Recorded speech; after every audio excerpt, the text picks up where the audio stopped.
আল্লাহ তাআলা তার পবিত্র পায়ের গোছা, পায়ের নলা উন্মুক্ত করবেন এবং আদেশ করবেন সেজদা দাও। আমরা সবাই আল্লাহু আকবার বলে সেজদায় লুটিয়ে পড়ব।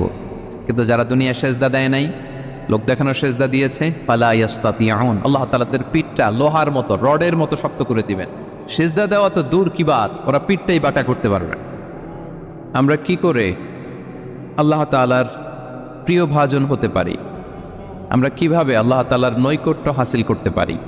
ইবাদতের মধ্য দিয়ে কিভাবে আমরা আল্লাহর আরো প্রিয় হয়ে উঠতে পারি, এই টপিকটা নিয়ে আমরা কিছু কথা শুনবো ইনশাআল্লাহ। তার আগে আপনারা বলুন যে আমরা সবাই আল্লাহ তাআলার প্রিয় হতে চাই কি চাই না? সবাই আল্লাহর প্রিয় হতে চান? সবাই আল্লাহ তাআলার নৈকট্যপ্রাপ্ত বান্দা হতে চান? আলহামদুলিল্লাহ, আমরা সবাই একমত যে আমরা আল্লাহ তাআলার প্রিয় হতে চাই, আমরা আল্লাহর আরো কাছে যেতে চাই। আমাদের বাংলাদেশে তো ক্লোজ আপ ওয়ান আমাদেরকে কাছে আসার গল্প শোনায়, কি বলেন? বিবাহ বহির্ভূত একটা ছেলে মেয়ে কিভাবে একে অপরের কাছে আসতে পারে, এই হারাম রিলেশনের গল্প শোনায়। কিন্তু কোরআন আমাদেরকে কি করে আমরা আল্লাহর কাছে যেতে পারবো ওই গল্প শোনাবে। আলহামদুলিল্লাহ পড়েন।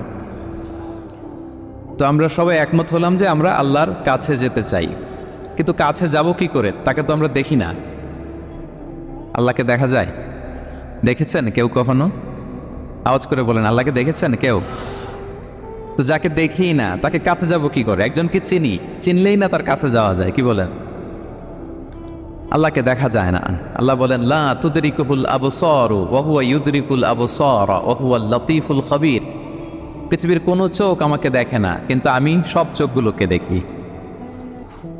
তিনি দৃষ্টির আয়ত্তে নন, দৃষ্টি তার আয়ত্তে। তিনি দৃষ্টির আয়ত্তে নন, বরং দৃষ্টিগুলো তার আয়ত্তে। তাকে দেখা যায় না, কিন্তু আল্লাহ তাআলাকে দেখা না গেলেও তাকে অনুভব করা যায় কি যায় না?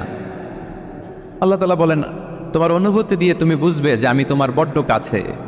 যে আয়াত দিয়ে আমি শুরু করেছি, আল্লাহ তাআলা বলছেন, ওয়া ইযা সাআলাকা ইবাদি আন্নী ফাইন্নী করিব। নবী হে, আপনার উম্মতেরা যখন, আমার বান্দারা যখন আমার ব্যাপারে জিজ্ঞেস করে, আপনি বলুন ফাইন্নী করিব, আমি খুব কাছে। আল্লাহ কি দূরে না কাছে? সবাই বলুন, দূরে না কাছে? আল্লাহ বললেন, আমার বান্দারা যখন জিজ্ঞেস করে আমার ব্যাপারে, আপনি বলুন আমি ফাইন্নী করিব, আমি কাছে। উজিবু দাওয়াতাদ দাঈ ইযা দাআন, কেউ যখন আমার কাছে দোয়া করে, চায়, আমি তার ডাকে সাড়া দেই। তাহলে এই আয়াত থেকে বুঝলাম আল্লাহ তাআলা কাছে। এখানে তো আল্লাহ কেবল কাছে বলেছেন, আরেকটা আয়াতে আল্লাহ বলেছেন আমি সবচাইতে কাছে, আমার চাইতে কাছে তোমার কেউ হতে পারে না। ওয়া নাহনু আকরাবু ইলাইহি মিন হাবিলিল ওয়ারিদ। আমাদের এখানে গ্রীবাস্থ একটা ধমনী আছে, এই ধমনীটা কেটে দিলে মানুষ মরে যায়। আল্লাহ বলে, তোমার এই ধমনীর সাহারক তোমার যত কাছে, আমি আল্লাহ তোমার তার চাইতেও বেশি কাছে। হাবলুল ওয়ারিদের তাফসিরে বেশিরভাগ এসেছে এখানকার সাহারক। কেউ কেউ বলেছেন হাবলুল ওয়ারিদ মানে আমাদের স্পাইনাল কর্ড, মানে আমাদের শির দ্বারা। এটার চেয়ে কাছে আর আমাদের কিছু হতে পারে না। আল্লাহ বলে, তোমার শির দ্বারা তোমার যত কাছে, আমি আল্লাহ তোমার তার চাইতেও বেশি কাছে। তাহলে বুঝতে পারলাম, যদিও আল্লাহ তাআলাকে দেখা যায় না, কিন্তু তাকে অনুভব করা যায়। আর তিনি বলেছেন তিনি কাছে, ডাকলেই তিনি ডাকে সাড়া দেন। আমরা চাইলেই তার কাছে যেতে পারি। তো আমরা কিভাবে আল্লাহর কাছে যাব, নৈকট্যপ্রাপ্ত বান্দা হব, এটা নিয়ে আমরা কিছু আলোকপাত করবো ইনশাআল্লাহ। আল্লাহ তাআলা পবিত্র কালামুল্লাহ মাজিদে আমাদেরকে জানিয়ে দিয়েছেন কিভাবে আমরা তার আরো কাছে যেতে পারি। এই ফর্মুলাটা কি, এই ইনস্ট্রাকশনটা, এই গাইডেন্সটা আল্লাহ তাআলা আমাদেরকে জানিয়ে দিয়েছেন। তিনি বলেছেন, কোরআনে আল্লাহ তাআলা বলেছেন, ওয়াসজুদ ওয়াকতারিব, যদি তোমরা আমার কাছে আসতে চাও তাহলে তোমরা সিজদায় লুটিয়ে পড়ো। তাহলে ফর্মুলা পেয়ে গেছি না? আল্লাহর কাছে যেতে হলে সিজদায় লুটিয়ে পড়তে হবে। আপনি সিজদায় চলে গেলেন তো আল্লাহর কাছে চলে গেলেন। আপনি যখন সেজদা দেন, মনে হয় যে আপনি কার্পেটের উপর সেজদা দিয়েছেন, মনে হয় জায়নামাজে সেজদা দিয়েছেন, মনে হয় মসজিদের টাইলসে সেজদা দিয়েছেন, কিন্তু আসলে আপনার সেজদাটা আল্লাহর কুদরতি পায়ের উপরে গিয়ে পড়েছে। ওয়াসজুদ ওয়াকতারিব, আল্লাহ বললেন সেজদা দাও, সেজদায় লুটিয়ে পড়ো, আমার কাছে চলে আসো। এবং হাদিসে বিষ্ণু ইসলাম বলেছেন, আকরাবু মা ইয়াকুনুল আবদু মির রাব্বিহি ওয়া হুয়া সাজিদ ফাআকসিরু ফিহি দুআ। বান্দা যখন সেজদায় চলে যায়, তখন বান্দা আল্লাহর সবচাইতে কাছে চলে যায়। ফাআকসিরু ফিহি দুআ, তাই ওই সময়টাতে তোমরা বেশি বেশি দোয়া করো, আল্লাহর কাছে চাও, কারণ এটা একটা মাহেন্দ্রক্ষণ। কি বলেন? সেজদায় যখন চলে গেলাম, আল্লাহর সবচেয়ে কাছে চলে গেলাম। বিষ্ণুনবী শিখালেন এই সুযোগটা কাজে লাগাও, তখন বেশি বেশি কি করো? দোয়া করো। দীর্ঘ সময় সেজদায় পড়ে থাকার জন্য বিষ্ণু ইসা ইসলাম আমাদেরকে উৎসাহিত করেছেন। দীর্ঘ সময় তিনি সেজদা দিতেন। বিষ্ণু ইসা ইসলামের সেজদাগুলোকে আমাদের সেজদার মতো ছিল ভাই? আম্মা জান আয়েশা রাদিয়াল্লাহু তাআলা আনহা বলেন, বিষ্ণু ইসা ইসলামের তাহাজ্জুদের নামাজের এক একটা সেজদা ছিল এরকম, কোরআনের 50টা আয়াত তেলাওয়াত করতে যত সময় লাগে বিষ্ণু ইসা ইসলামের এক একটা সেজদা ঠিক ততটা লম্বা ছিল। এত দীর্ঘ সময় বিষ্ণু ইসা ইসলাম সেজদায় পড়ে থাকতেন। তো বিষ্ণু বলেছেন, তুমি যখন সেজদায় পড়ো আল্লাহর সবচেয়ে কাছে চলে যাও, সো ওই টাইমটাতে দোয়া করো। কি দোয়া করব? বিষ্ণু ইসা ইসলাম সেজদায় পড়ে তাসবিহ পড়তেন, সুবহানা রাব্বিয়াল আ'লা, সুবহানা রাব্বিয়াল আ'লা। এর অর্থটা খুব সুন্দর। এর অর্থটা আপনারা জানেন? সুবহানা রাব্বিয়াল আ'লা মানে আমি আমার রবের পবিত্রতা ঘোষণা করছি, যিনি হচ্ছেন আল আ'লা, সর্বোচ্চ, সবচেয়ে বড়। তার চেয়ে বড় কেউ হতে পারে না। আরবিতে আল আ'লা শব্দের অর্থ হচ্ছে সবচেয়ে উঁচু, সবচেয়ে বড়, সর্বোচ্চ, এটাকে বলে আ'লা। আর আরবিতে সবচেয়ে খাটো, সবচেয়ে নিচু, সবচেয়ে নিম্নে, এটার আরবি হচ্ছে আল আসফাল। এটাকে কি বলে? আল আসফাল। আল্লাহ তাআলা কোরআনে বলেছেন, ইন্নাল মুনাফিকিনা ফি দারকিল আসফালি মিনান নার। মুনাফিকেরা জাহান্নামের একেবারে নিচে থাকবে, নিচে। তাহলে সবচেয়ে নিচু অবস্থানকে বলে আসফাল, আর সবচেয়ে উঁচু অবস্থানকে বলে আ'লা। আওয়াজ করে বলুন, সবচেয়ে উঁচু অবস্থানকে বলে, আমরা ওইটাই বলি আল্লাহকে, সুবহানা রাব্বিয়াল আ'লা। আমি আমার রবের পবিত্রতা ঘোষণা করছি, যিনি আ'লা, সর্বোচ্চ। আচ্ছা, একটু খেয়াল করে বলেন তো, তিনি যখন আ'লা তখন আমাদের অবস্থাটা কি? সেজদা মানে হচ্ছে আমার কপাল, আমার নাক, মানুষ তার দেহের সবচাইতে দামি অঙ্গ মাটিতে ঘষতে শুরু করে ওই টাইমে, ঠিক কিনা? মানে আমার ইগো, আমার অহংকার, আমার দাম্ভিকতা সব কিছু ঝেড়ে ফেলে দিয়ে আমি আমার সর্বোচ্চ সাবমিসিভনেস, লয়ালটি, আনুগত্য, হাম্বলনেস, বিনয় আল্লাহর কাছে দেখাচ্ছি। সেজদায় আমরা যত ছোট হই এর চেয়ে ছোট আর হওয়া যায় না। সেজদায় আমরা যতটা বিনয়ী হই, একটা মানুষ এর চেয়ে বিনয়ী আর হতে পারে না। এই তো নামাজ শুরু করলাম, আল্লাহু আকবার। এরপর রুকুতে জাস্ট বো ডাউন আর হেড, মাথা একটু ঝুঁকালাম। আর সেজদায় একেবারে মাথাটারে কি করলাম? মাটিতে মিলিয়ে দিলাম। তার মানে আমি চলে গেলাম আসফালে। আসফাল মানে সবচেয়ে নিচে। আমি চলে গেলাম সবচেয়ে, আর সবচেয়ে নিচে যে আমি ঘোষণা দিলাম সুবহানা রাব্বিয়াল, মানে হে রব, আপনার প্রশংসা, আপনার পবিত্রতা, আপনি আ'লা।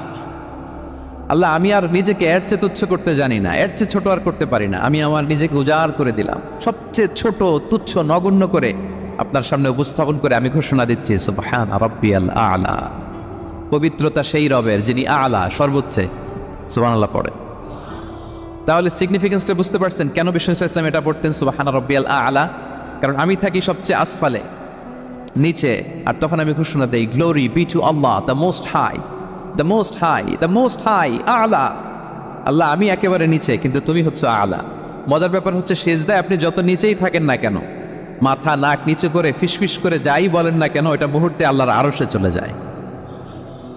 আপনি নিচু হবেন কিন্তু কথা চলে যাবে আল্লাহর আরশে। এজন্য বিষ্ণু ইসলাম বলতেন, মান তাওয়াদা তারাফা, যে নিচু হয় আল্লাহ তারে টেনে উপরে উঠায়। আপনি সেজদা দেওয়া মানে কি? নিচু হওয়া, ছোট হওয়া। তো বিষ্ণু ইসলাম বলেছেন, বেশি বেশি সেজদা দাও, তাহলে আপনার মর্যাদা, সম্মান বাড়াই দিবে কে? সম্মানিত ভাইয়েরা, আমরা শুধু সেজদায় যে সুবহানা রাব্বিয়াল আ'লা এটাই পড়ি, 3 বার শুধু এটাই পড়ি, কিন্তু বিষ্ণু ইসলাম সেজদায় যে আরো অনেক দোয়া পড়তেন, সেগুলো কি পড়েন আপনারা?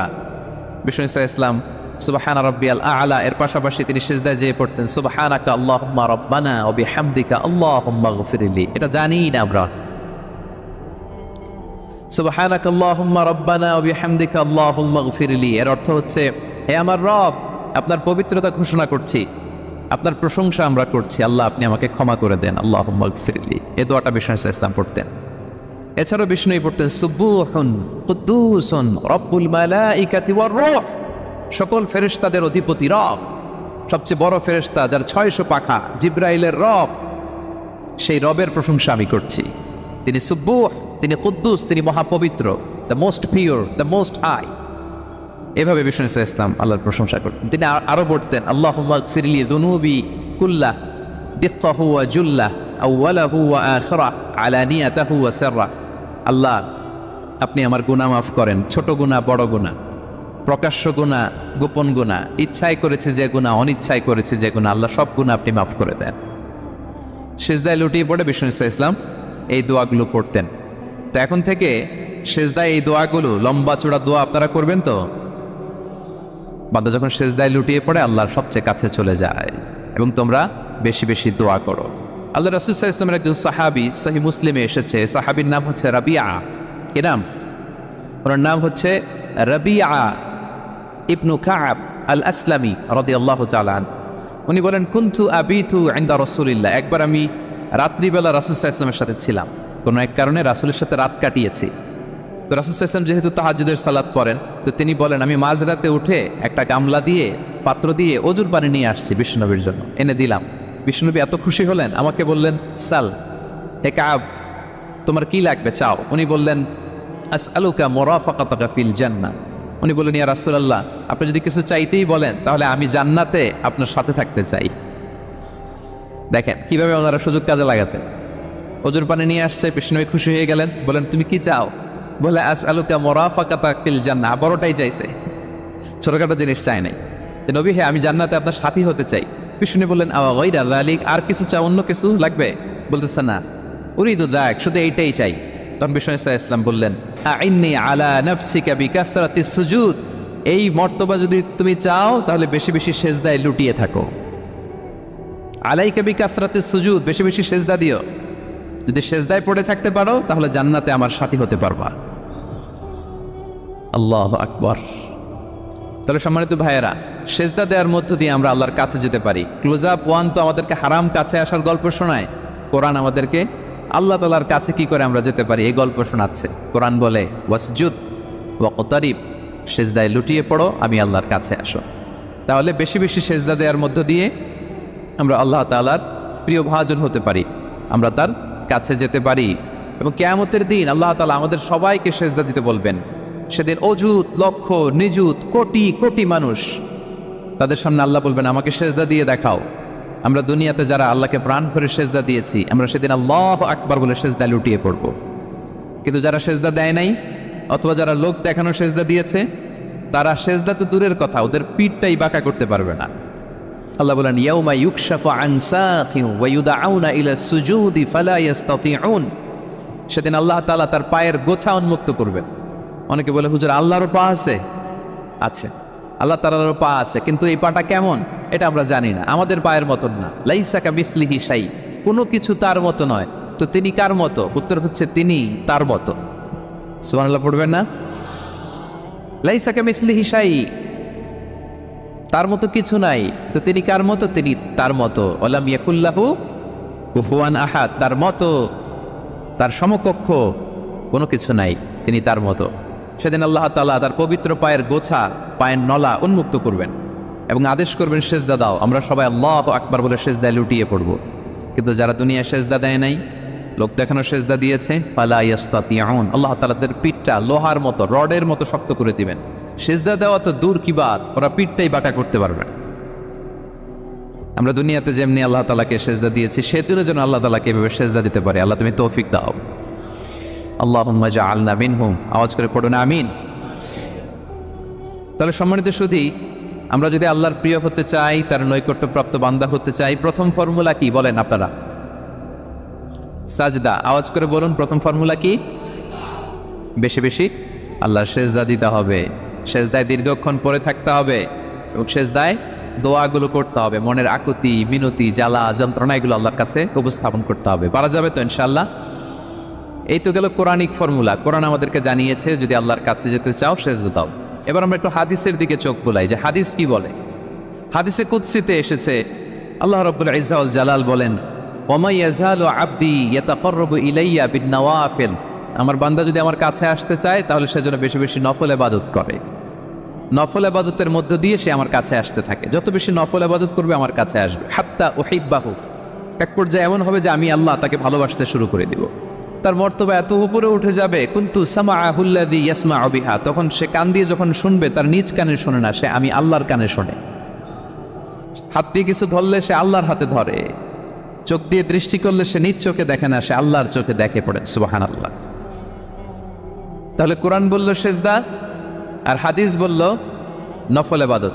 যে যত বেশি নফল করে সে আল্লাহর কাছে যায়, যে যত বেশি নফল ইবাদত করে সে আল্লাহর প্রিয় ভাজন হয়ে ওঠে, আল্লাহর নৈকট্যপ্রাপ্ত বান্দা হয়ে ওঠে। এবং হাদিসে এসছে, বিষ্ণু ইসলাম বলেন আমাদের ফরজ নামাজে যদি কারো ঘাটতি হয়, আমাদের অনেকের এমন হবে যে ফরজ নামাজ পড়ে নাই অলসতা করে, তখন আল্লাহ ফেরেশতাদেরকে বলবেন কি অবস্থা আমার বান্দার, বলবে আল্লাহ অনেক ফরজ নামাজের তো ঘাটতি দেখা যাচ্ছে। তখন আল্লাহ বলবে উনদুরু হাল্লি আবেদি মিন তাতাওয়ু, ফরজে যদি ঘাটতি থাকে দেখো তো আমার বান্দার কিছু নফল নামাজ আছে কিনা। ফেরেশতারা এবার খুঁজে দেখবে, হ্যাঁ এই বান্দার অনেক নফল নামাজ আছে।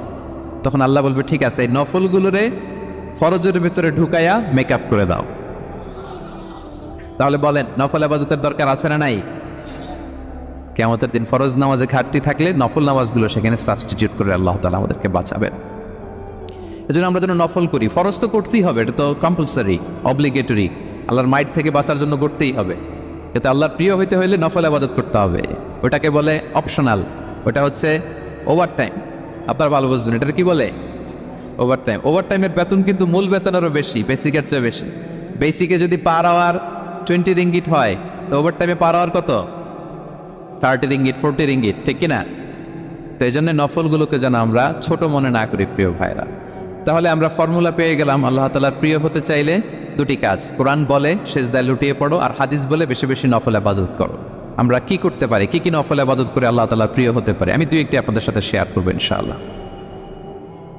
এক নাম্বার যে নফল ইবাদতটি করে আমরা আল্লাহ তাআলার প্রিয় হতে পারি সেটা হচ্ছে তিলাওয়াতুল কোরআন, আল্লাহর কোরআনের তেলাওয়াত। এটা আল্লাহর বাণী। কোরআন তেলাওয়াত মানে আল্লাহর সাথে কথা বলা।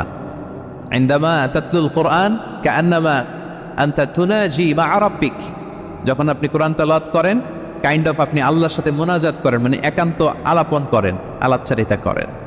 বিষ্ণু ইসলাম বলেছেন আফদলুল ইবাদাতি কিরাআতুল কোরআন, নফল ইবাদতের যত লিস্ট আছে এর মধ্যে সবচেয়ে শ্রেষ্ঠ হচ্ছে আল্লাহর কোরআন তেলাওয়াত করা। আপনারা প্রতিদিন কোরআন তেলাওয়াত করেন তো? করেন? আমাদের বাংলাদেশে একটা ট্রেডিশন হচ্ছে, মানে শুদ্ধভাবে পড়ার ধারধারি নেই, তাড়াহুড়ো করে কোরআন খতম দিতে চায়, খতম তুলতে চায়, 5 খতম, 7 খতম, 10 খতম। খতম তুলতে যেয়ে কোরআন রে খতম করে ফেলে, খতম তুলতে যেয়ে কোরআন রে কি করে ফেলে? খতম করে ফেলে। না, এইভাবে করা যাবে না, ধীরস্থির ভাবে পড়বেন। আনাস রাদিয়াল্লাহু তাআলা আনহু বলতেন রুব্বা কারি লিল কোরআন ওয়াল কোরআনু ইয়ালআনহু, কোরআনের অনেক তেলাওয়াতকারী আছে যারা সওয়াবের পরিবর্তে কোরআনের লানত পায়, কোরআন এদেরকে লানত করে। এর কারণ তাড়াহুড়ো করে পড়ে, এর কারণ ধীরস্থির ভাবে পড়ে না। আল্লাহ তাআলা বলছেন ওয়ারাত্তিলিল কোরআনা তারতিলা, তোমরা তারতিলের সাথে কোরআন পড়ো, ধীরস্থির ভাবে, বিশুদ্ধভাবে, তাহসিনের সাথে, তাজবিদের সাথে পড়ো। তারতিল মানে কি? আনাস রাদিয়াল্লাহু তাআলা আনহু বলেন বিষ্ণু ইসলামের কিরাআতের ব্যাপারে যে রাসূলুল্লাহ সাল্লাল্লাহু আলাইহি ওয়াসাল্লাম ইয়ামুদ্দু বিহা সাওতাহু মাদ্দান, তিনি যখন কিরাআত পড়তেন টেনে টেনে পড়তেন, তাড়াহুড়ো করে পড়তেন না। কিভাবে পড়তেন? টেনে টেনে পড়তেন। আম্মাজান উম্মে সালামা রাদিয়াল্লাহু তাআলা আনহা বলেন কানা ইউকাত্তিউ কিরাআতাহু আয়াতান আয়াতান, প্রতি আয়াত পড়ে থামতেন, তাড়াহুড়ো করতেন না। তাহলে বিষ্ণুনবী টেনে টেনে কোরআন পড়তেন, প্রতি আয়াত শেষে থামতেন, ধীরস্থিরভাবে। তাড়াহুড়ো করা যাবে, প্রতিটা আয়াত শেষে থামতে হবে। আলহামদুলিল্লাহি রাব্বিল আলামিন আর রহমানির রহিম মালিকি ইয়াউমিদ্দিন ইয়্যাকা না'বুদু ওয়া ইয়্যাকা নাস্তাঈন। টেনে টেনে বললাম, প্রতিটা আয়াত শেষেই থামলাম, ঠিক কিনা? ঠিক এভাবে বিষ্ণু ইসলাম তেলাওয়াত করতেন। এবং তিনি বলতেন যায়্যিনুল কুরআন বিআসওয়াতিকুম, তোমরা সুন্দর কণ্ঠে, সুললিত কণ্ঠে সুর করে কোরআন পড়ো, সুন্দর করে পড়ো। অনেকে বলে হুজুর আমার গলায় তো কোনো সুর নাই, আমি কি করব? প্রত্যেকের গলায় কিছু না কিছু সুর আছে। বাথরুমের ভিতরে ঢুকলে বোঝা যায়, যখন কাপড় কাচতেছেন আর গান গাইতেছেন মনের অজান্তে, তখন সুর চলে আসে। কোরআন পড়ার সময় সুর বেরোয় না, না? যার যেরকম সুর ওইটাই আপনি সুন্দর করে পড়বেন। আরব শায়েখরা যেই কণ্ঠে কোরআন পড়তেন ওই কণ্ঠে আপনি সুর করে তেলাওয়াত করবেন। এবং সহিহ বুখারীর বর্ণনা বিষ্ণু ইসলাম বলেছেন লাইসা মিন্না মান লাম ইয়াতাগান্না বিল কোরআন, যে কোরআনকে গুনগুনিয়ে সুর করে পড়ে না সে আমার উম্মত নয়। এবার বলেন কোরআনকে সুর করে ধীরস্থিরভাবে টেনে টেনে থেমে থেমে পড়ার দরকার আছে না নাই? এভাবে পড়বেন তো সবাই? তারতিলের সাথে কোরআন পড়তে হবে। বাসায়, গাড়িতে কোরআনের তেলাওয়াত ছেড়ে দিয়ে রাখবেন। ওয়া ইযা কুরিআল কুরআনু ফাসতামিউ লাহু ওয়া আনসিতু লাআল্লাকুম তুরহামুন, যখন কোরআনের তেলাওয়াত হয় চুপ থাকো, মনোযোগ দিয়ে শোনো, আল্লাহর রহমতের বাড়িধারা তোমার উপর নাজিল হতে থাকবে। বাসায় কোরআন ছেড়ে দিয়ে রাখবেন, বাসায় কি ছেড়ে দিয়ে রাখেন বলেন? হিন্দি গান, বাংলা গান, কি ছেড়ে দিয়ে রাখেন? লাউড স্পিকারে কোরআন ছেড়ে দিয়ে রাখবেন। গাড়ি চালাচ্ছেন, কোরআন ছেড়ে দিয়ে রাখবেন, রহমতের বাড়িধারা নাজিল হবে। আর তেলাওয়াত করার সময় তার তিলের সাথে, নাকি খতম উঠাইতে যায় কোরআনের খতম করে দিবেন? হ্যাঁ, না, ধীরস্থির ভাবে পড়তে হবে। তাড়াহুড়ো করে পড়লে আমরা শুনলাম আজকে কোরআন লানত দেয়, কি দেয় ভাই? এমনটা যেন না হয়। তাহলে নফল ইবাদতের লিস্টে আমরা প্রথমেই রাখবো কোরআন তেলাওয়াত। শাহরু রমাদান আল্লাযী উনজিলা ফীহিল কোরআন, এই মাসে কোরআন নাজিল হয়েছে। কোরআন নাজিলের মাসে আমরা বেশি বেশি কোরআন তেলাওয়াত করি। প্রতিটা অক্ষরে 10টা নেকি। পৃথিবীর এমন কোনো কিতাব নাই, এমনকি হাদিসের কিতাবও না, বিষ্ণুবীর হাদিস পড়লেও এটা নাই, শুধু কোরআন, শুধু আল্লাহর বাণী, এক অক্ষরে 10 নেকি। বিষ্ণু ইসলাম বলেন সূরা বাকারার শুরুতে যে আলিফ লাম মিমের মধ্যে এই 3টা অক্ষর বললে যে 10টা নেকি হবে এমন না, বল আলিফু হারফুন ওয়া লামু হারফুন ওয়া মিমুন হারফুন। আলিফ বললে 10 নেকি, মিম বললে 10 নেকি, লাম বললে 10 নেকি, আলিফ লাম মিম বললে 10টা সওয়াব হয়ে যাবে। এই বরকতের কিতাবকে আমরা মসজিদের সেলফে রেখে দিছি। মাকড়সার বাসা, ধুলা বালি পড়ে আছে, এটা পড়ার সময় আমাদের হয় না। আমরা যেন কোরআন তেলাওয়াত করি প্রতিদিন। ফজরের পরে কোরআন তেলাওয়াত করতে হবে। ফজরের পরে মুমিনের ওয়াজিফা বা রুটিন হবে রিসাইটেশন অফ দ্য হোলি কোরআন। আপনারা পড়েন তো ফজরের পরে? হ্যাঁ, একজন বলছে ইনশাআল্লাহ। বাকিরা? নাউজুবিল্লাহ। বাকিরা কি? সবাই একসাথে পড়ুন ইনশাআল্লাহ। তাহলে নফল ইবাদতের 1 নম্বর লিস্ট হচ্ছে কোরআন তেলাওয়াত করা। আমরা বেশি বেশি যেন কোরআন তেলাওয়াত করি। আল্লাহ তাআলা প্রিয় হওয়ার যে পদ্ধতি, নফল ইবাদতের মধ্য দিয়ে আল্লাহ তাআলা প্রিয় ভাজন হওয়া যায়। এর 2 নম্বর তালিকা হচ্ছে আত-তাহাজ্জুদ বা কিয়ামুল লাইল, রাতের সালাত। কিসের সালাত? 2 রাকাত করে মাঝরাতে যে সালাতটা বিষ্ণু ইসলাম পড়তেন, এটাকে বলে কিয়ামুল লাইল বা তাহাজ্জুদ। এক সাহাবী বললেন, ইয়া রাসূলুল্লাহ, আইয়ুস সালাতি আফদালু বা'দাল মাকতুবা, ফরজ নামাজের পরে কোন নামাজ সেরা? বিষ্ণু বললেন, আস-সালাতু ফি জাওফিল লাইল, মাঝরাতে যেই নামাজটা পড়ো তাহাজ্জুদ, এটা সবচেয়ে সেরা। ফরজ সালাতের পরে সবচাইতে শ্রেষ্ঠ সালাত হচ্ছে তাহাজ্জুদের সালাত। আল্লাহ তাআলা বলেন, ওয়ামিনাল লাইলি ফাতাহাজ্জাদ বিহি নাফিলাতান লাকা আসা আইয়াবআসাকা রাব্বুকা মাকামান মাহমুদা। নবী হে, রাতের কিছু অংশে আপনি তাহাজ্জুদের সালাত পড়ুন, এটা আপনার জন্য অতিরিক্ত একটা ফরজ। এটা বিষ্ণু ইসলামের জন্য ফরজ ছিল, অতিরিক্ত ফরজ, নাফিলাতান লাক। এবং আসা আইয়াবআসাকা রাব্বুকা মাকামান মাহমুদা, আশা করা যায় এর কারণে আল্লাহ তাআলা আপনাকে মাকামে মাহমুদে উত্তীর্ণ করবেন। মাকামে মাহমুদ হচ্ছে এমন একটা স্পেশাল জায়গা, একটা মাকাম, যেই জায়গায় দাঁড়িয়ে বিষ্ণু ইসলাম আমাদের জন্য সুপারিশ করবেন। মাকামে মাহমুদে দাঁড়িয়ে বিষ্ণু ইসলাম আমাদের জন্য সুপারিশ করবেন। তাই আমরাও যারা তাহাজ্জুদের সালাত আদায় করবো, আমাদেরকে এরকম মাকামে মাহমুদ মানে সুউচ্চ মর্যাদার আসনে আল্লাহ তাআলা নিয়ে যাবে। যারাই তাহাজ্জুদ পড়ে তাদের মর্যাদা বাড়িয়ে দেয় কে? এই নামাজটাকে আল্লাহ এত পছন্দ করেন কেন? এর কারণ, এটা এমন সময় পড়া হয় যে সময় দুনিয়ার সবাই ঘুমায়। দুনিয়ার সবাই কি করে? নিঝুম নিস্তব্ধ রাত, আপনি উঠে ওযু করে নামাজ পড়তেছেন, তখন আপনি ঘুমান না, আপনি তখন আল্লাহর রঙে রঙিন হতে চান, কারণ আল্লাহও ঘুমায় না। সুবহানাল্লাহ পড়েন। আল্লাহ বলে, লা তাখুযুহু সিনাতু ওয়ালা নাওম, never the sleep not the slumber overtakes me. আমি আল্লাহর ঘুম তো আসে না, ঘুমের আগে যে তন্দ্রা আসে ওইটাও আসে না। আরবিতে স্বাভাবিক ঘুমকে বলে নাওম। আওয়াজ করে বলেন তো, ঘুমের আরবি কি? নাওম। আর ঘুমের আগে যে একটা ডোজি ডোজি ভাব আসে, ঝিমুনি আসে, এটাকে বলে সিনা। এটার কি বলে? আল্লাহ বলে, লা তাখুযুহু সিনাতু ওয়ালা নাওম, আমি আল্লাহর ঘুম নাই, ঘুমের আগে যে তন্দ্রা আসে ওইটাও নাই। তা আপনি ওই টাইমে আল্লাহর রঙে রঙিন হতে চান, আল্লাহ ঘুমায় না, তা আপনিও ঘুমান না। ঘুমের আর একটা গভীর নাম আছে, ওইটার নাম হচ্ছে হুজুদ। আওয়াজ করে বলেন তো এটার নাম? ওইটা মাঝ রাতে, শেষ রাতে যে একটা গভীর ঘুম আসে, এটার বলে হুজুদ। দেখবেন যে শেষ রাতে একটা এমন মজার ঘুম আসে, কম্বলটা টেনে টেনে এসিটা ছেড়ে দিয়ে আরেকটু ঘুমাইতে মনে চায়, আরেকটু আরেকটু আরেকটু ঘুমাই, এরকম একটা ঘুম আছে না? আরামের ঘুম। তো ওই আরামের মাঝ রাতের গভীর ডিপ স্লিপিং, ওইটারে আরবিতে বলে হুজুদ। ওইটারে আরবিতে কি বলে? এই হুজুদের ঘুমকে স্যাক্রিফাইস করে যে নামাজটা পড়া হয়, ওইটাকেই বলা হয় সলাতুল হুজুদ বা সলাতুল তাহাজ্জুদ। পড়েন সুবহানাল্লাহ। হুজুদকে স্যাক্রিফাইস করে আপনি নামাজ পড়েছেন, এজন্য এই নামাজটার নাম সলাতুল হুজুদ বা সলাতুল তাহাজ্জুদ। ওমিনাল লাইলি ফাতাহাজ্জাদ বিহি নাফিলাতাল লাক আসা আইয়াবআসাকা রাব্বুকা মাকামান মাহমুদা। আপনি যদি প্রশংসার স্থানে উন্নীত হতে চান, তাহলে এই রাতের সালাত পড়তে হবে। বিষ্ণু ইসলাম দীর্ঘ সময় এই কিয়ামুল লাইলটা করতেন। সেজদায় কত লম্বা ছিলেন এটা তো একটু আগেই বললাম। কত লম্বা ছিল? এক একটা সেজদায় 50টা কোরআনের আয়াত তেলাওয়াত করা যায়, এত লম্বা সময় তিনি সেজদায় থাকতেন। সুবহানাল্লাহ। আর কত দাঁড়িয়ে থাকতেন এটার বলে লাভ নেই। দাঁড়িয়ে থাকতে থাকতে থাকতে থাকতে হাত ধরে যেত, এরপরে হাত ছেড়ে দিতেন, তারপর কোরআন তেলাওয়াত করতেছেন। আবার একটু ভালো লাগলে আবার হাত পাততেন, দাঁড়িয়ে থাকতে থাকতে থাকতে থাকতে হাত্তা তাতাফাত্তারা কদামা, পা দুইটা ফুলে এরকম মোটা হয়ে যেত। আম্মা জান আয়েশা বলতেন, ইয়া রাসূলুল্লাহ কদ গুফিরা লাকা মা তাকাদ্দামা মিন যামবিকা ওয়া মা তাআখার, আপনার তো এমনিই গুনাহ নাই, কিন্তু আল্লাহ ঘোষণা দিয়েছে আপনার আগের পরের সব গুনাহ মাফ, তা আপনার কোনো গুনাহই নাই, আপনি এত কষ্ট কেন করেন? বিষ্ণু বলেন, ইয়া আয়েশা আফালা আকুনা আবদান শাকুরা, আমি কি শুকরগুজার বান্দাদের অন্তর্ভুক্ত হতে চাইব না? আমি কি আল্লাহর শুকরগুজার বান্দা হতে চাইব না? আল্লাহ আমাকে ক্ষমা করেছেন ঠিকই, কিন্তু আমার তো কিছু দায়িত্ব আছে। আমি কি নিজেকে সর্বোচ্চ ভাবে আল্লাহর কাছে পেশ করব না? সারা রাত দাঁড়িয়ে বিষ্ণু ইসলাম এরকম কিয়ামুল লাইল করতেন। তাহলে আল্লাহ তাআলার প্রিয় হওয়ার প্রফিটিক যে সাজেশন, এর একটা হচ্ছে কোরআন তেলাওয়াত করা, 2 নাম্বার হচ্ছে তাহাজ্জুদের সালাত আদায় করা। আপনারা পড়েন তো নাকি? পড়বেন প্রিয় ভাইয়েরা। যদি নিজের সম্মানকে আল্লাহর কাছে উচ্চে তুলে ধরতে চান, যদি বিষ্ণু ইসলামের সুপারিশ চান, যদি আল্লাহ তাআলার প্রিয় ভাজন হতে চান, তাহলে তাহাজ্জুদ ইজ কম্পালসরি। কি পারা যাবে তো ইনশাআল্লাহ? ইনশাআল্লাহ বিইذنিল্লাহ। আল্লাহ তাআলার প্রিয় হওয়ার 3 নাম্বার মাধ্যম হচ্ছে বেশি বেশি আল্লাহ তাআলার কাছে চাওয়া, মানে আদ-দুআ, দোয়া করা। কি করা? বিষ্ণু ইসলাম বলেন, আদ-দুআউ মুখুল ইবাদা, দোয়া হচ্ছে ইবাদতের নির্যাস। দোয়া কি? ইবাদতের নির্যাস। এবং আল্লাহর কাছে চাইলে আল্লাহ খুশি হয়, না চাইলে আল্লাহ বেজার হয়। ইন্টারেস্টিং না ব্যাপারটা? আর দুনিয়াতে বারবার চাইলে খুশি হন আপনি?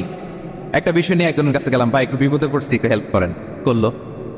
এরপরের সপ্তাহে আবার গেলাম, ভাই আমার তো একটু সমস্যা, টাকা পয়সার একটু হেল্প করেন, মুখ লজ্জায় ধরেন, আবারও করলো।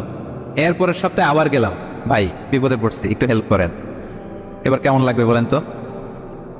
আচ্ছা গেল। এরপরের সপ্তাহে আবার, এবার কি করবে? দৌড়ানে দিবে লাঠি লয়া, ঠিক কিনা বলেন? তুমি মামুর বাড়ির আবদার পাইছো না, প্রতি সপ্তাহে সপ্তাহে বিপদে পড়ছি। তার মানে এই দুনিয়ার হাইসিয়াত হচ্ছে বারবার কারো কাছে কোনো ইস্যু নিয়ে যাওয়া যায় না, বারবার কোনো ব্যাপার নিয়ে কারো কাছে চাওয়া যায় না। চাইলে সে রাগ করে, অখুশি হয়, কিন্তু আল্লাহর কাছে এটা বিপরীত। বিষ্ণু বলেন, ইন্নাহু মান লাম ইয়াসআলিল্লাহ ইয়াগদাব আলাই, যে আল্লাহর কাছে বারবার বারবার চায় না, আল্লাহ তার উপর রাগান্বিত হয়েছে। আর বারবার বারবার বারবার তার কাছে চাইলে আল্লাহ তাআলা তার প্রতি খুশি হয়ে যায়। এজন্য আল্লাহ তাআলার কাছে চাইতে হবে প্রিয় ভাইরা, চাইতে হবে, বিনয়ের সাথে চাইতে হবে, চোখের পানি ছেড়ে চাইতে হবে, একাগ্র চিত্তে চাইতে হবে, চাওয়ার মতো চাইতে হবে। চাওয়ার মতো চাইলে আল্লাহ দেয়।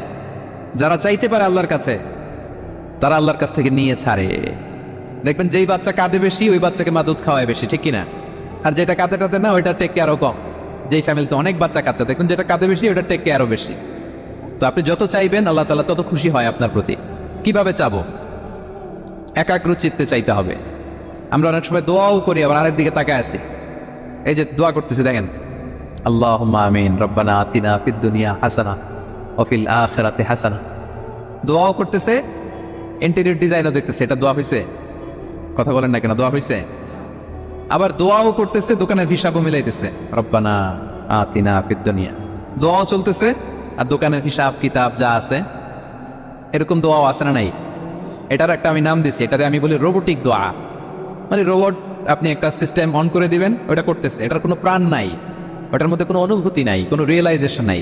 এই অনুভূতিহীন দোয়া আল্লাহ কবুল করেন না, আল্লাহ কবুল করেন না।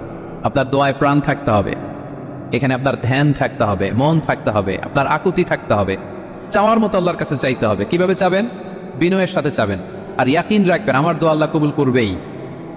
উদুল্লাহ ওয়া আনতুম মুকিনুনা বিল ইজাবা, এমন ভাবে আল্লাহর কাছে চাও যে তুমি নিশ্চিত আমার দোয়া আল্লাহ কবুল করবেনই। আপনি নিশ্চিত হইলে আপনার দোয়া কবুল হয়ে যাবে। নিজেকে ছোট করে চাইবেন।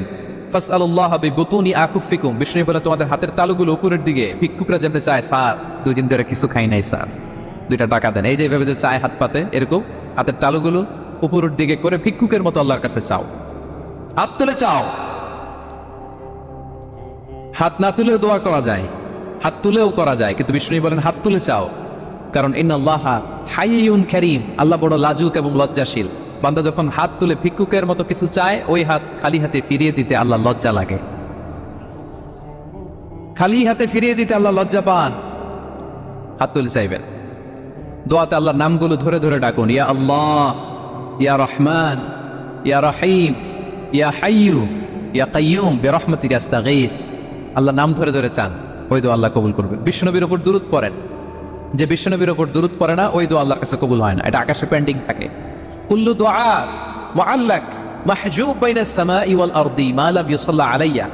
বিষ্ণু বলেন সব দোয়া আকাশে পেন্ডিং থাকে যতক্ষণ আমার উপর দুরূদ পড়া না হয়। মোবাইলে দেখবেন ব্যালেন্স না থাকলে মেসেজ পাঠালে কি হয়ে থাকে, ওটা পেন্ডিং, আবার টপ আপ করলেই সেন্ট। তা আপনি যে বলেন হুজুর আমার দোয়া কবুল হয় না, কেন হয় না বুঝছেন এবার? হ্যাঁ, নবীর উপর দুরূদ পড়েন নাই তো। আল্লাহুম্মা সাল্লি ওয়া সাল্লিম ওয়া বারিক আলাইহি। শুরু করবেন বিষ্ণু নবীর উপর দুরূদ দিয়ে, মাঝেও পড়বেন, শেষেও পড়বেন, আগেও পড়বেন, পরেও পড়বেন। আপনার দোয়া কবুল করবে কে? একাগ্র চিত্তে চাইতে হবে আল্লাহ তাআলার কাছে। ইফতারির আগে দোয়া কবুল হয়, দোয়া করবেন। বৃষ্টি যখন পড়ে দোয়া কবুল হয়, দোয়া করবেন। আর দুআউ মুস্তাজাবা বাইনাল আযানি ওয়াল ইকামা, আযান ইকামতের মাঝখানে দোয়া করলে দোয়া কবুল হয়। আম্মা আব্বা দোয়া করলে দোয়া কবুল হয়। হজ থেকে যে রিসেন্ট ফিরে আসছে তার কাছে যে দোয়া চাবেন, দোয়া করলে দোয়া কবুল হয়। খতমুল কোরআনের পরে দোয়া করলে ওই দোয়া কবুল হয়। মজলুম দোয়া করলে ওই দোয়া আল্লাহ ফেরায় না। আমরা যেন বেশি বেশি দোয়া করি। সেজদা দিব, কোরআন বলল আর হাদিস বলল। তেলাওয়াত করতে হবে আল্লাহর কাছে যেতে চাইলে, তাহাজ্জুদ পড়তে হবে আল্লাহর প্রিয় হতে চাইলে, বেশি বেশি দোয়া করতে হবে আল্লাহর নৈকট্যপ্রাপ্ত বান্দা হতে চাইলে। আর কি করব? বেশি বেশি জিকির করতে হবে আল্লাহর। সুবহানাল্লাহ, আলহামদুলিল্লাহ, লা ইলাহা ইল্লাল্লাহ, আল্লাহু আকবার, এগুলো পড়বেন। আস্তাগফিরুল্লাহ বেশি বেশি পড়বেন। নামাজ শেষে 33 বার সুবহানাল্লাহ, 33 বার আলহামদুলিল্লাহ, 33 বার আল্লাহু আকবার। এরপর 3 33 99 100তম মিলাবেন এভাবে, লা ইলাহা ইল্লাল্লাহ ওয়াহদাহু লা শারীকা লাহু লাহুল মুলকু ওয়া লাহুল হামদু ওয়া আলা কুল্লি শাইইন কাদির। পড়েন, আপনারা পড়েন, সবাই পড়েন। বিষ্ণু বলেন নামাজের পরে যদি 33 বার সুবহানাল্লাহ, 33 বার আলহামদুলিল্লাহ, 33 বার আল্লাহু আকবার, এরপরে 100তম বার লা ইলাহা কেউ পড়ে, তার যদি সাগরের ফেনা পরিমাণ গুনাহ থাকে আল্লাহ তাআলা তার সব গুনাহ মাফ করে দেয়। প্রত্যেক ফরজ সালাতের পরে আয়াতুল কুরসি পড়বেন। পড়েন আপনারা? পড়েন, সবচাইতে দামি আয়াত। বিশ্বনবী বলেন মান ক্বারা আয়াতাল কুরসি দুবরা কুল্লি সালাতিন মাকতুবাতিন লাম ইয়ামনাহু মিন দুখুলিল জান্নাতি ইল্লাল মাউত। প্রত্যেক ফরজ নামাজের পরে আমার যে বান্দা আয়াতুল কুরসি পড়ে তার জান্নাতে ঢোকার ক্ষেত্রে আর কোনো বাধা থাকে না, একটা জিনিস ছাড়া, সেটা হচ্ছে মরণ। লোকটা মরে না তাই জান্নাতে যায় না, মরলেই জান্নাতি। আরো আসতে সুবহানাল্লাহ পড়বেন, পড়বেন আয়াতুল কুরসি। আমরা যেন জিকিরগুলো বেশি বেশি করি। 5 নম্বরে চ্যারিটি আর সাদাকাতু তারুদ্দুল বালা। সাদাকা আপনার বিপদ মুক্ত করে, আপনার ছেলে মেয়ের নিরাপত্তার জন্য, আপনার জানের নিরাপত্তার জন্য, আপনার ব্যবসার নিরাপত্তার জন্য মুক্ত হস্তে দান করুন। ব্যবসায় বারাকা দিয়ে দিবে কে? সুযোগ হলে গোপনে দান করুন। 7 শ্রেণীর ব্যক্তিকে আল্লাহ তাআলা আরশের নিচে ছায়া দিবেন। এর মধ্যে 1 শ্রেণীর ব্যক্তি হচ্ছে রজুলুন তাসাদ্দাকা বিসাদাকা ফাআখফাহা, যে গোপনে দান করে, হাত্তা লা তা'লামু শিমালু মা তুনফিকু ইয়ামিনু, এত গোপনে দান করে যে তার ডান হাত কি দান করেছে বাঁ হাত সেটা টের পায় না। গোপন দান আল্লাহর রাগ কমায়, গোপন দান আপনাকে বিপদ মুক্ত করে, গোপন দান কিয়ামতের দিন আল্লাহর সুশীতল আরশের নিচে আপনার সিটকে কনফার্ম করে। দান করবেন তো সবাই। মদিনার সবচেয়ে গরিব সাহাবী বেলাল রাদিয়াল্লাহু তাআলা আনহু গায়ের জামাটা নিয়ে শুধু হিজরত করেছেন, উনাকেও বিশ্বনবী বলেন আনফিক বেলাল, বেলাল দান করো, লা তাখশা মিন যিল আরশি ইখলালা, আল্লাহর ধনভাণ্ডারে কমতি নাই, ঘাটতি নাই, ভয় পাও না, আল্লাহ তোমার বাড়াই দিবে। কিছুই নাই বেলালের। মুমিনরা সচ্ছল অবস্থায় অসচ্ছল অবস্থায় সবসময় দান করে। সচ্ছল অবস্থায় বেশি দেয়, অসচ্ছল অবস্থায় কম দেয়, কিন্তু দেয় দেয়, তারা দান করে। আল্লাহ বলেন আমার ভান্ডারে কমতি নাই, ঘাটতি নাই। ইবনা আদম আনফিক উনফিক আলাই, এই বনি আদম দাও, দিলে আমি তোমারে দেব। হাত খুলে দাও, আমি তোমারে দেব। লাউ আন্না আউওয়ালাকুম ওয়া আখিরাকুম ওয়া ইনসাকুম ওয়া জিন্নাকুম কামু আলা সাঈদিন ওয়াহিদ, পৃথিবীর সব মানুষগুলো যদি এক মরুভূমির মাঝখানে দাঁড়িয়ে আমি আল্লাহর কাছে চাইতে থাকে, আমি আল্লাহ যদি তাদের যার যা চাওয়া আছে সবও দিয়ে দেই, আমি আল্লাহর ধনভাণ্ডারের 1 ইঞ্চিও কমবে না। তবে হ্যাঁ, কমতে পারে। কতটুকু কমতে পারে? হাদিসে বিষ্ণু ইসলাম বললেন সুই দিয়ে যদি সাগরের পানি একটু কমানো যায়। কথা বুঝেন? সুই আছে না, সুই, নিডেল, চিনেন তো সুই? সুই দিয়ে ধরেন আপনি সাগরের পানি একটু এরকম করলে সুইয়ের মধ্যে একটু সাগরের পানি লেগে চলে আসবে না? সাগরের পানি থেকে একটু কমলো তো, এই এতটুকু কমবে। বিষ্ণু বললেন সুই দিয়ে সাগরের পানি থেকে যদি পানি নিয়ে আসো, যতটুকু কমাতে পারলা, পৃথিবীর সব মানুষ চাইতে চাইতে হয়রান হয়ে সবও যদি আল্লাহ থেকে নিয়ে নাও, কমলে এতটুকু কমতে পারে। ওই আল্লাহর গোলাম দিতে চায় না, ধরে রাখে, খালি এমনি ধরে রাখে। আপনি হাতে যেটা আছে ওটা না দিলে তো বড়টা ধরতে পারবেন না। এটা 2 কেজি, এটা দিলেই না 5 কেজিটা ধরবেন। 5 কেজিটা দিয়ে দিলেন, তাহলে ধরবেন 10 কেজি। বুঝতে পারছেন? দিতে হবে প্রিয় ভাইরা, হাত খুলে দান করুন। এখানে তো সব বিজনেস ম্যাগনেট, বাংলাদেশের সব বড় বড় ব্যবসায়ীরা আপনারা এখানে, হাত খুলে দান করুন। এ তো আমত তো আম, অন্যকে খাবার খাওয়ানো অনেক বড় সওয়াবের কাজ। এর মধ্যে দিয়ে আল্লাহ তাআলার নৈকট্যপ্রাপ্ত বান্দা হওয়া যায়। কিয়ামতের দিন আল্লাহ তাআলা বলবেন, এ বনি আদম, আমি অসুস্থ ছিলাম, আমার তো সেবা করলা না। আমি ক্ষুধার্ত ছিলাম, আমি আল্লাহর তো তুমি খাওয়াইলা না। মানুষ বলবে, ইয়া রাব্বাল আলামিন, আপনি তো আরশের মালিক, রাজাধিরাজ, আপনারে কিভাবে সেবা করি, আপনারে কিভাবে খাওয়াবো? আল্লাহ বলেন, ওই যে গরিব, ভুখা, নাঙ্গা, অভুক্ত আমার বান্দা তোমার কাছে খাবার চেয়েছিল, তুমি খাবার দাও নাই। ওই দিন তারে খাবার যদি দিতা তাহলে আমি আল্লাহকে খাওয়ানো হতো, তাকে জামা দিলে আমি আল্লাহকে জামা দেওয়া হতো, তার চিকিৎসার ব্যবস্থা করে দিলে আমি আল্লাহর সেবা করা হতো। সুবহানাল্লাহ। ইফতার শেয়ারিং অনেক বড় সওয়াবের কাজ, মানুষকে খাওয়ানো অনেক বড় সওয়াবের কাজ, এগুলো যেন আমরা করি। আর যে আবাদতগুলোর কথা বললাম, যেগুলো দিয়ে আল্লাহ তাআলার প্রিয় ভাজন হওয়া যায়, এগুলো আজকে আলোচনা শুই না, আজকে সারা রাত একেবারে ফাটাই ফেলছে আবাদত করে, কালকে আর খবর নাই, এরকম আছে না? নাই না। আহাব্বুল আমালি ইলাল্লাহি আদওয়ামুহা ওয়া ইন কাল্লা। আল্লাহর কাছে সবচাইতে প্রিয় আমল হচ্ছে ওইটা যেটা বান্দা রেগুলার, ডেইলি বেসিসে করে, রেগুলার করে, যদিও পরিমাণে কম করে, যদিও পরিমাণে কম, কিন্তু নিয়মিত করে, এটা আল্লাহর কাছে বেশি প্রিয়। তাই যে সমস্ত নফল আবাদতগুলোর মধ্য দিয়ে আমরা আল্লাহ তাআলার প্রিয় হব, আমরা যেন এগুলো রেগুলার করি, ইনশাল্লাহ বলেন সবাই। আমরা যেন বেশি বেশি সেজদায় লুটিয়ে থাকি, আমরা যেন লম্বা সেজদা দেই, সেজদায় যেন আল্লাহর কাছে আমরা চাই, দোয়া করি। আমরা যেন বেশি বেশি আল্লাহর কোরআনকে তেলাওয়াত করি, আমরা যেন তাহাজ্জুদের সালাত পড়ি, আমরা যেন কায়মনো বাক্যে চোখের পানি বিসর্জন দিয়ে আল্লাহর কাছে দোয়া করি, আমরা যেন জিকির দিয়ে আমাদের জিহ্বাটাকে আল্লাহর জিকিরে যেন সবসময় সিক্ত রাখি, আমরা যেন হাত খুলে দান করি, আমরা যেন ইফতার শেয়ার করি, আমরা যেন সাদাকা করি। তাহলে আমরা আল্লাহ তাআলার প্রিয় হতে পারবো।